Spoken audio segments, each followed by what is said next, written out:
Assalamu alaikum. Greetings. Hello.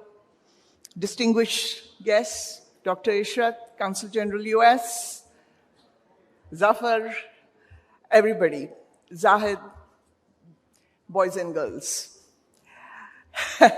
We are all boys and girls. I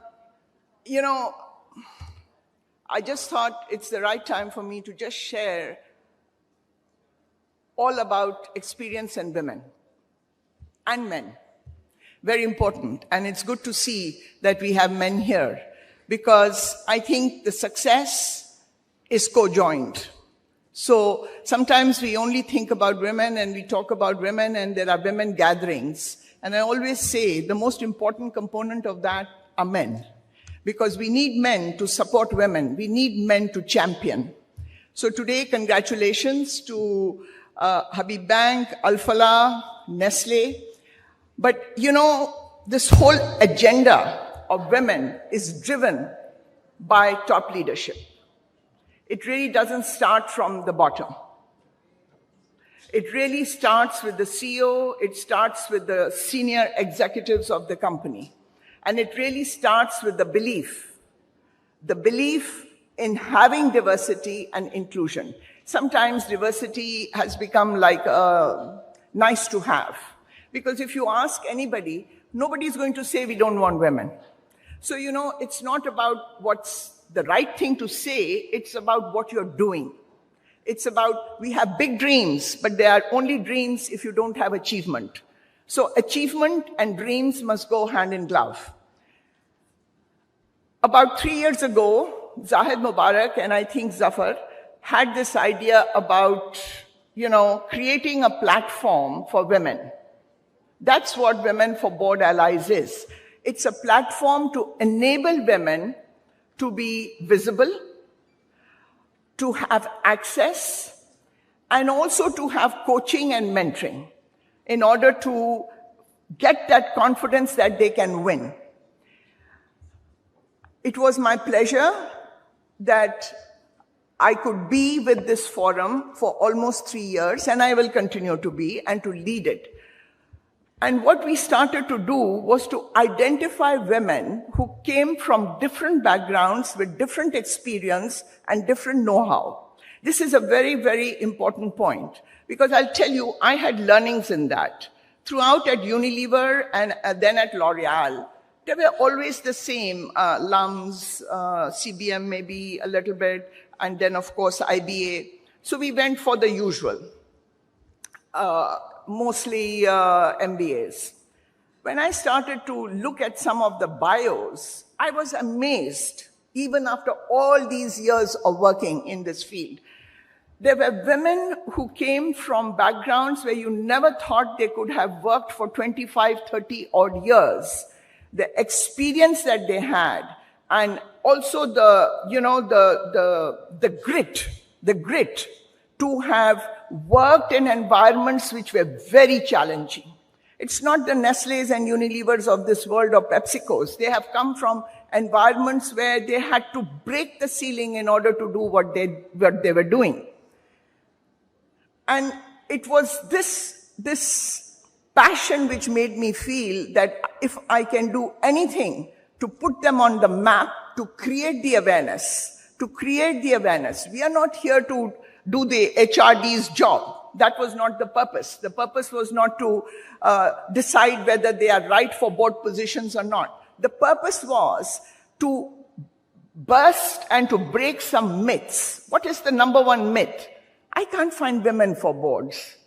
Oh, but there are not enough women. Oh, we don't have capable women. That's the easiest answer, my friends. So we have to just, open our eyes. We've got to open our eyes to say everybody doesn't have to be like us. They have to come from different backgrounds, different experience, different battles. It's all about those battles which create the experience. Winning is easy. It is the tough times that you have to face, and these women have faced them. So I really urge everybody to think broadly and out of their sort of paradigms. What do I have to say to women? Because all of you keep asking me my experience. There's no rocket science to my experience. No rocket science. I may have gone to some of the best universities, but that's not the only thing. In 1983, when I started my career at Unilever, it was a man's world. There was one HR lady, Marjorie Rahman, who recruited me, period. Even the secretaries were all men, except the chairman's secretary, who was a lady. So in that environment, I could have really felt oppressed. Who is this, from somewhere? What am I doing here? All these big boys, managing big brands. But that's not the way I thought of life. Everybody kept asking me about glass ceilings. I used to tell them I really can't see this glass ceiling. Why? Because inside me, the conviction was I had to excel in my own sphere first. And what was that sphere? It was getting the nitty-gritty of my brand. Nitty-gritty. Later on, I remember Rahim Yar Khan standing on the lines, looking at every little way the soap was made. Every little way. So it is about first, hard work, knowledge, expertise, and then of course comes the courage. The courage to say no when you have to say no. And that fearlessness to be seen and heard. Fearlessness. It's not just enough to get a seat on the table. I always say you need a voice at the table. But for that, you've got to be bold. A lot of women create kind of barriers, the environment, bosses, men. I think that's a trap. That's a real trap. So I really say to women, have the courage, have the tenacity to face tough times, have the courage to experience failure, and that is the journey. The journey is not about what is my target today and how much money I'm making today. The journey is what is your mission. And in that mission, how are you progressing? I've never looked at life as goals. I've looked at life as missions. I really don't think of legacy because it looks like the past. I look at the future. And when you start shifting your lens, that's when the action and the achievement start. It's how you measure yourself. Am I happy doing what I'm happy? That's a measure, because happy people radiate positivity. And positivity enables teams to run the extra mile. So, therefore, this platform is all about enabling women to be seen, to be heard, to get a voice at the table, and also to be themselves and to be confident in who they are. If we have identified about 100 women, it's not the end of this journey at all. It's the beginning of this journey.